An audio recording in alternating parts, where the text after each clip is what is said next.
그렇다면 이런 측면에서 추측컨대 인간의 기원과 외계인 사이에는 뜻하지 않은 관계가 있는 것은 아닐까.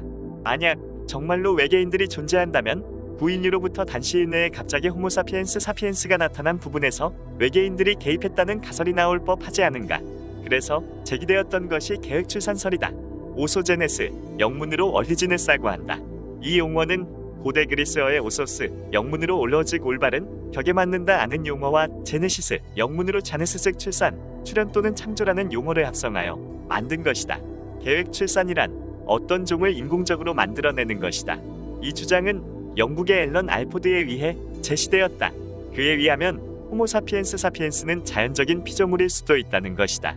예를 들자면 네안데르탈인 같은 사람과 비슷한 재료를 이용하여 외계인이 정밀한 계획에 의해 유전적으로 변형시킨 존재라는 것이다. 이들 외계인은 아마 태양계 밖에 있으며 인간과 비교할 수 없을 정도로 우월할 것이다. 모든 종교는 집단적 기억 속에 이 유전자 조작에 관한 기억을 간직하고 있었을 것이다. 그것은 창조설에 대한 신봉의 형태로 나타나는데, 말하자면 유이신이 자신의 모습을 본다거나 아니면 머릿속에서 고안하여 인간을 창조했다는 교리이다. 다른 한편으로 앨런 알포드에 의하면 고대 문화는 모두 우월한 존재들을 언급하는데, 그들은 황금시대 동안에 조상들을 인도했던 자들로서 엄청나게 긴 수명을 누리며 거대한 힘을 가졌다는 것이다. 플라톤의 프로타고라스와 헤아이테토스에 나오는 아틀란티스인들의 신화도 이에 해당할 것이다. 그는 생물학적으로 인간의 신체와 행동 방식이 다른 동물들과는 극도로 다르다는 사실을 입증할 수 있다고 생각한다. 위에서 잠깐 언급했던 것처럼 오랜 시간 동안 창조적 진화를 이루지 못했던 동물과 그것을 해낸 인간의 격차는 진정으로 엄청난 것이다. 생태학 연구학자들이 인간을 제외하고는 초보 단계의 문화적이며 상징적인 행동 방식을 나타내는 동물의 종조차 결코 발견한 적이 없다는 사실은 무엇을 의미하겠는가? 이러한 가정을 해보자. 만약 인간이 동물의 계통에서 내려왔다면 우리는 지구상에서 인간보다 덜 발달되었지만 그럼에도 불구하고 사람과 비슷한 어떤 종, 즉 인간에 준하는 인간을 발견할 수 있어야 할 것이다. 그런데 실제로 지구상에는 없다. 다른 한편으로는 수메르 신화에서 등장한다는 니비루 행성과 관련된 부분이다. 즉 태양계에 존재한다는 제구 행성 말이다. 이는 아직까지 단지 설에 불과하지만 일부 학자들은 제구 행성의 존재 가능성을 주장하고 있기도 한다. 이 설화에서 니비루 행성인들이 자기 행성을 보존하는데 필요한 금을 구하기 위해 지구에 왔었다고 한다.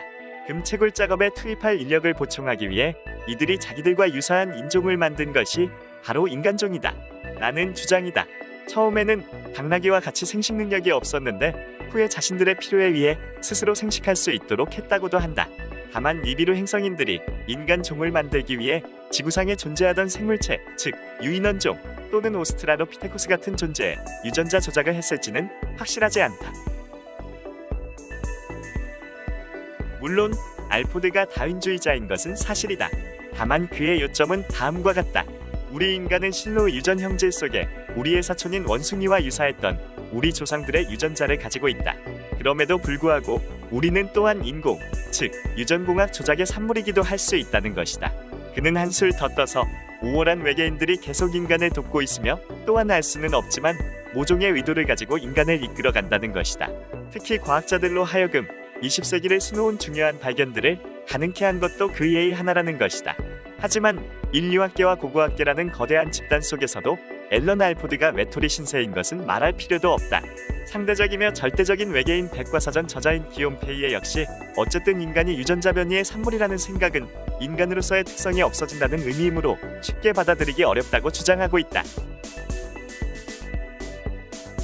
신이 인간을 창조하였다는 창조론에서도, 그리고 인간의 유전자의 지구상의 다른 동물과는 다른 유전자가 존재한다는 사실 등에서 알란 알포드 이론의 개연성은 존재합니다. 특히 과학이라는 것이 영원불변이 아니니 역사적으로 입증된 바가 한두 번이 아니라는 점에 찬성한다면 계획출산설의 주장이 무조건 허구라고만은 단정 지을 수 없지 않을까요? 여러분들의 의견은 어떠하신가요? 이상 화슬똑띠였습니다. 청취해주셔서 감사합니다.